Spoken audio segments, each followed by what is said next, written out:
All right, Mark, thank you. Dolly Parton had the kind of star power that touched practically everyone. Her humor, her honesty, and her generosity helped turn the country star into one of the most recognizable and beloved figures in entertainment. And joining us now with a look back at Dolly's remarkable career and her impact on culture is Variety's director of features, Emily Longeretta. Emily, thanks for being with us early this morning. We have so much to talk about here. Anything for Dolly. Yeah. I mean, she has had such an amazing career. I don't think I can remember a time where there has been a celebrity death where there is not one negative thing to say. And it's coming from, positivity is coming from everywhere. You've got actors, musicians, politicians, Barack Obama praising her. I mean, it's unbelievable. The president, absolutely. I think one of the ones I like to call out is Eminem. I don't know if you guys saw it. I did see that. I was crying. This is such an incredible thing that he shared this letter that she sent him in 2022 after the Hall of Fame, and that saying they didn't get to meet, and obviously she is not familiar with rap music, but she feels that they've always had a connection, and she's always been so impressed with him. So cute.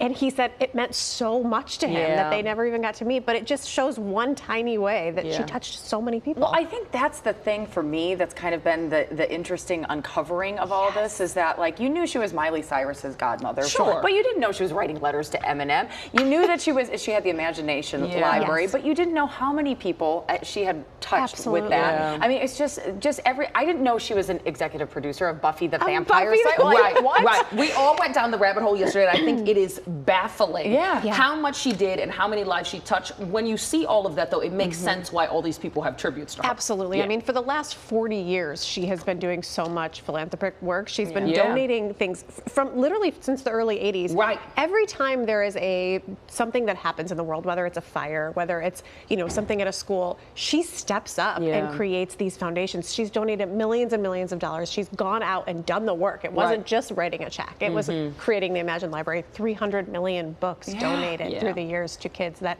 can't afford books, just free books. And even now with her funeral, her family says, please don't send flowers, please don't, do that.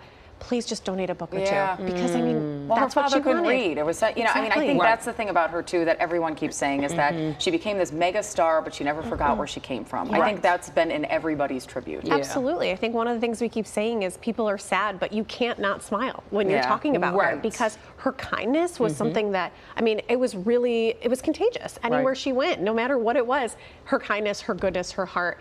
It's lacking in the world today, so we need it wherever we can find it. I think so. Also, a non-polarizing figure. When you read these tributes too, you think about the song she made about a transgender woman who wanted to relate to her son better. She advocated for everyone and everything and accepting everyone while still being religious. And so it's like she touches every cornerstone and offends no one. That's what I was going to say. Offends no one is the other thing. Is we see people who stand up for certain communities, and it's so great, but she does not go against any other communities while doing so. I think it's because she stuck to her values and only spoke about her values and didn't politicize it. I think that's where celebrities now sometimes find themselves in trouble, is that they pick either a political candidate or they take on a cause, where she did just stick to who she really... This is what I believe. This is what I want to advocate for. And I think one of the other things that she said was, something that she really promoted was hard work and doing what you love. I think one of her last interviews was 9 months ago, and she was saying, at 80, I feel like I'm just getting started. And people ask her about getting old and age, and she was like, getting old's a choice. I don't have time to get old. I'm having fun. I'm living my life. I'm working, and she still is working. And she still was working. So it's absolutely heartbreaking. It's such a big loss. She kind of is still working, because we got a Broadway play coming out. There's also a song that's unreleased that they say that won't be released. 2046. We'll get that. And that's great. You know what? And Dollywood is staying open because that's what she wanted. And you know what that says to me, though? Like, my stepson came home yesterday. He at 12 knows Dolly.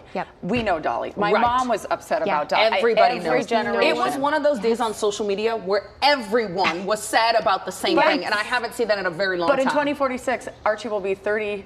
Let's see, it's 20 years from now, he'll be 32, but he'll remember. But he can play that song for us in the senior center. Thank you. Emily, this was beautiful. We appreciate you joining us early to speak about this, because there's just so much to remember here. All right.